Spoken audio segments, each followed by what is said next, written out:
जय Shri Ram divine souls, जय बाबा नीम करोली महाराज की। तो यार देखो, जैसा कि मैं डिवाइन मैस्कुलिन पे चीजें बता रहा था बीच में, अभी क्या है कि अभी मैं थोड़ा खुद से ही चीजों को रिलेट करके आपको बताऊंगा तो शायद आप बेहतर समझोगे।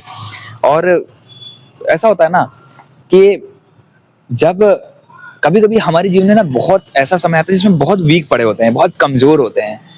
और उसमें यार मतलब हमने अगर कभी जीवन में रोया नहीं होता है, बट उस समय पे रो रहे होते हैं। उस समय पे यार रोना जो निकलता है भाई साहब, वो रोना बहुत अलग होता है। वो कमजोरी जो होती है ना यार, मतलब कमजोर नहीं होते हैं, बेसिकली ऐसा होता है कि टूट जाते हैं अंदर से।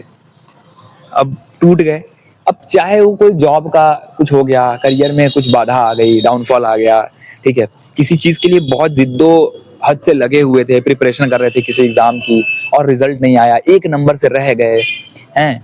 और बिजनेस में कोई बहुत बड़ा लॉस हो गया, ठीक है, या ऐसा होता है कि कोई हमारा बहुत करीबी गुजर गया, हमारे जीवन से चला गया, दूर हो गया। या ऐसा होता है कि यार कभी कभी जो है जिससे हमने बहुत ज्यादा अट्रैक्शन, जिससे हमारा बहुत ज्यादा इंटेंस कनेक्शन था, उससे अचानक से बातचीत होनी बंद हो गई, तब यार कमजोर पड़ जाते हैं। अब यार ऐसा होता क्यों है? पता है क्या, देखो, ऐसा नहीं होता है कि कमजोर नहीं है इंसान, हर एक इंसान कमजोर है। बट स्ट्रेंथ कहाँ पाता है? वो उस कमजोरी के बाद वो स्ट्रेंथ पाता है। समाज ने क्या किया कि बस स्ट्रेंथ, बस हंसते खेलते दिखाते रहो लोगों को। हालांकि जी सही भी है, देखो, अब सब जगह आप रो नहीं सकते हो, ये भी एक बहुत रियल बात है, अंदर की बात है कि सब जगह हंस नहीं सकते हो आप, सब जगह कमजोर नहीं दिखा सकते हो, वरना ऐसा है कि फिर आप जितने कमजोर हो उससे ज्यादा कमजोर वो आपको बना देंगे लोग। ऐसे में ना क्या होता है कि आप तो कमजोर पड़े ही हो, टूटे हुए हो, अब लोग आपको और कमजोर बना देते हैं। तो ऐसा नहीं है कि सब जगह जो है टूटे ही रहे, बंदा सब जगह टूट के ही दिखाए, नहीं। एक आधे लोग होंगे हमारे जीवन में, चाहे हमारी फैमिली में से, चाहे हमारा बहुत क्लोज कनेक्शन होगा, और फैमिली में से भी अगर होंगे तो यार बहुत कम ही लोग उस सिचुएशन को समझेंगे, क्योंकि सबके अपने अपने परसेप्शन है।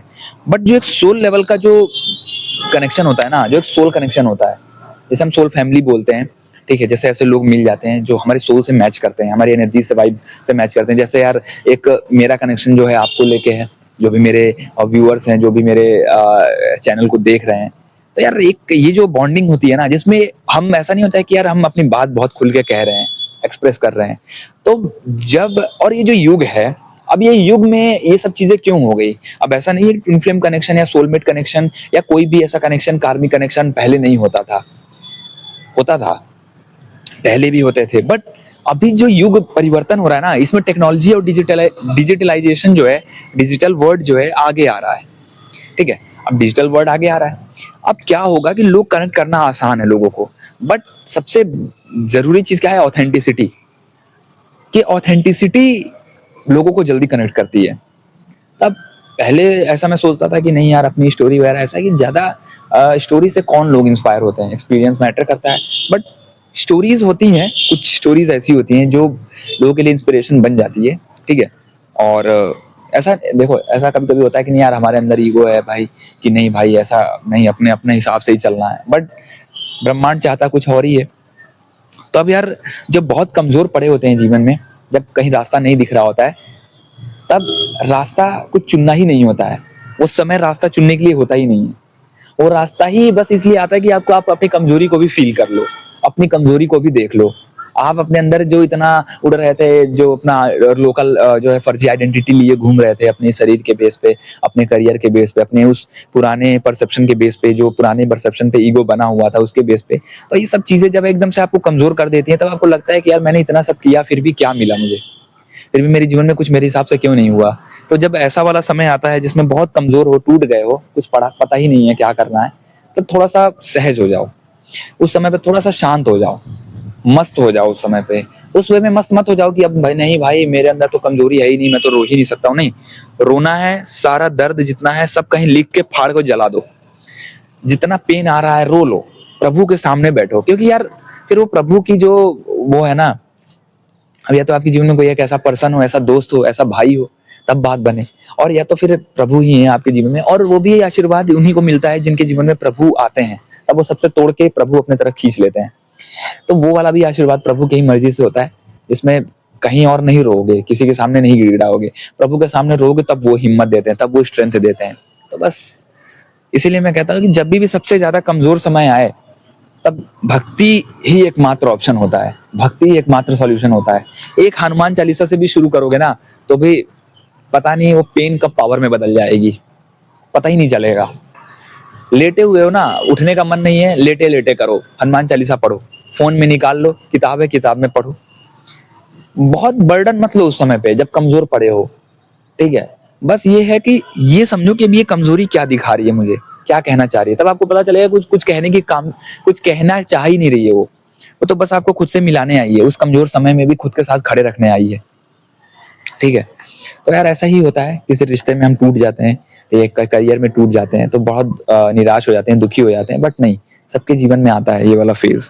कुछ लोग जो है नशा वगैरह करके, गलत संगत में पड़ के उस चीज को काट लेते हैं, और कुछ लोग उस दर्द को एक्सप्रेस कर ले जाते हैं, कुछ लोग उस इमोशन को पहचान लेते हैं, कुछ लोग उस इमोशंस को जो है जीने लगते हैं। ऐसा नहीं होता है कि यार अब यार बहुत दर्द हो रहा है, बहुत तकलीफ हो रही है, इसको भूलना है, मुझे ओवरकम करना है, बस गए दारू पी लिया, बस गए गलत संगति में पड़ गए, गए किसी पराई स्त्री के साथ जो है संबंध बना लिया। ये एक ये हो गया, कोपिंग मैकेनिज्म ढूंढते हैं, बेसिकली एस्केपिज्म ढूंढते हैं अपनी इमोशंस का। एक होता है कि नहीं यार कोई रास्ता नहीं चुनना है, गलत, ठीक है, बेसिकली वो भी प्रभु के आशीर्वाद से ही होता है। मैं कहता हूँ कि हर एक चीज जो है प्रभु के आशीर्वाद से हो रही है, तब आप गलत मार्ग पे नहीं भटकोगे, भले वो पेन लंबा होगा। हमें लगता है कि अगर हम गलत मार्ग पे नहीं है, सही मार्ग पे हैं तो पेन हट जाएगा, नहीं, पेन लंबा हो जाता है फिर, क्योंकि फिर यार वो आपको पेन भटकने ही नहीं देती है, फिर वो पेन में ही इतना आपको डाल देगा अंदर से, स्ट्रेंथ भी देगा, बट वो पेन सहने की क्षमता भी दे देगा कि नहीं, गलत नहीं करना है, दारू नहीं पीनी है, शराब नहीं पीना है, मांस नहीं खाना है, दोस्ती यारी में नहीं पड़ जाना है अपने कोपिंग मैकेनिज्म के लिए, नहीं, एस्केपिज्म नहीं ढूंढना है, ठीक है। तब रियल स्ट्रेंथ वहीं से जागेगी आपके अंदर, तब रियल पावर आपके अंदर दिखती है कि यार जब कुछ ना हो दुनिया में तब मैं क्या हूं, तब मैं ये हूं, तब मेरी कोई किस, आज तक जो भी एवोल्यूशन हो रहा है उसके पीछे क्या है, हमारे पेरेंट्स का डीएनए, पेरेंट्स के अंदर एंसेस्टर्स का डीएनए, बेसिकली हम 7 पुश्तों के डीएनए को कैरी कर रहे हैं अपने अंदर, ठीक है, डीएनए अपने एंसेस्ट्रल डीएनए को कैरी करते हैं। तो एवोल्यूशन में चीजें ईगो के बेस पे आइडेंटिटी बनाते हैं, बाहरी चीजों के बेस पे आइडेंटिटी बनाते हैं, वही क्रैश हो जाती है, ईगो क्रैश हो जाता है जब डाउनफॉल आता है। तो अब इसी वजह से जो है बहुत सारा दिक्कतें फील होती हैं, बट एक्चुअली में वो एक न्यू ट्रांसफॉर्मेशन हो रहा होता है, न्यू फेज होता है लाइफ का, ठीक है। और मस्त है यार, मजा आता है कभी कभी, और ब्लेस्ड भी हैं, और जिनके जीवन में यार स्टूडेंट लाइफ में आ जाता है वो लोग और ज्यादा ब्लेस्ड होते हैं। देखो ऐसा नहीं है, जिन अपने अपने जीवन, हर एक का जीवन का अपना अपना समय है, ठीक है, अपना अपना एक कर्म है उनका, अपने अपनी ये ह्यूमन बॉडी लाए हैं तो वो एक निर्धारित समय के लिए आए हैं, उसी समय में मान लो किसी का 70 साल, किसी का 80 साल, किसी का 90 साल, ठीक है, उस निर्धारित समय में उनको बहुत काम भी करना है, बहुत सारी बॉडी में सोल एक्सपीरियंसेस भी करने हैं, बहुत सारा डाउनफॉल भी एक्सपीरियंस करना है, बहुत सारा अप पीक भी एक्सपीरियंस करना है, समझ रहे हो। तो एक निर्धारित समय है, बट यार समाज ने एक निर्धारित इस बॉडी को ना एकदम से एक अलग ही दिखा दिया, बहुत चकाचौंध दिखा दिया, और उस वजह से अब प्रॉब्लम हो रही है, क्योंकि अब ये समाज का सिस्टम नहीं टिकने वाला है, अब ये नहीं रुकेगा। अब यार ये ऐसा नहीं है कि अब कोई शादियां, देखो आप मैं शादी का एग्जांपल क्यों लेता हूँ, क्योंकि आपने भी अपने जीवन में एक्सपीरियंस करा होगा, और प्लस आप आसपास एक्सपीरियंस कर रहे हो कि अब जिसमें भी समाज अपना हाथ डाल रहा है, जिसमें भी वो परंपराएं हाथ डाल रही है, वो बिखर जा रही है, वो टूट जा रही है, वो किसी काम की रह ही नहीं रही है। इसका मतलब क्या है कि अब ब्रह्मांड भी नहीं चाहता है कि समाज की परंपराओं को फॉलो किया जाए, ब्रह्मांड भी नहीं चाहता है कि तुम ये है समाज की पुरानी धारणाओं को लेके जियो और आगे बढ़ो, नहीं, वो कह रहा है कि तुम खुद इसके लिए चैलेंज बनो, खुद इसके लिए जो है। अब ऐसा मत करो कि भाई तुम ऐसा कर रहे हो कि भाई 20 साल तक हमने पढ़ाई करी, 25 पे शादी, 25 पे नौकरी कर रहे हैं, 30 तक नौकरी कर रहे हैं, फिर शादी कर रहे हैं, फिर बच्चे कर रहे हैं, अब ये वाला जीवन नहीं रह जाएगा।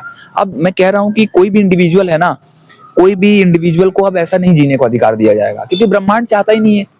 कब तक वो वाली चीज फॉलो होगी भाई, कुछ नया भी तो होना है, तो कहीं ना कहीं से ट्रांसफॉर्मेशन होगा, क्योंकि हर एक पर्सन जो है एक दूसरे को डिपेंडेंट बना रहा है, एक दूसरे को हथियार बना रहा है। ऐसे में बहुत मुश्किल हो जाता है कि यार अपने अंदर से जो है, क्योंकि हम क्या है कि खालीपन को भरना चाहते हैं, जबकि रियलिटी क्या है, वो खालीपन भरता ही नहीं है, वो खालीपन आता ही है आपको खाली करने के लिए, ताकि उस खालीपन में जीना शुरू हो जाए। खालीपन को किसी चीज से भरने की कोशिश मत करो, इसलिए आता है। अब लोगों ने उस चीज को किया, फिर कर्म बनते गए, और जब कर्म बनते गया तो आज वही कर्म जो है प्रभाव डाल रहा है। तो अब वो कलेक्टिवली कर्म पहले बन रहा था, तो कलेक्टिव प्रभाव डाल रहा है, तो कलेक्टिव पूरी अर्थ पे ऐसा देखने को मिल रहा है, कॉन्शियसनेस ऐसी देखने को मिल रही है कि सब जगह चारों तरफ हाहाकार मचा हुआ है, वर्ड वार्स हो रहे हैं, ठीक है, रिलेशनशिप में इश्यूज आ रहे हैं, रिलेशनशिप डिवोर्स हो जा रहा है। अब देखो शादी होते ही 3 दिन बाद 4 दिन बाद डिवोर्स। पहले लोग वेडिंग एनिवर्सरी मनाते थे, उसमें केक काटते थे। अब मैंने अभी रील देखा, उसमें जो है डिवोर्स एनिवर्सरी मना रहे हैं, हैप्पी डिवोर्स करके केक काट रहे हैं, उसका सेलिब्रेशन मना रहे हैं। पहले लोग दूध से नहलाते थे दूल्हा दुल्हन को, अब बियर से नहला रहे हैं। तो मतलब आप देख रहे हो चीजें कैसे बदल रही हैं। और ये ऐसा है कि सोशल मीडिया का युग है, तो ये पूरा कर एक जगह रहे होंगे, बट उसका इम्पैक्ट पूरे वर्ल्ड पे पड़ेगा। इसीलिए यार जो सोशल मीडिया का टाइम है ना, इसमें जो भी आपके एक्सपीरियंसेस है वो शेयर करना शुरू कर दो। और ऐसा नहीं कि कंटेंट क्रिएशन करो, नहीं, अब खुद को लीड करो, खुद को संभालो, उसके थ्रू अपने आप को एक्सप्रेस करो। जय श्री राम, जय बाबा नीम करोली महाराज की।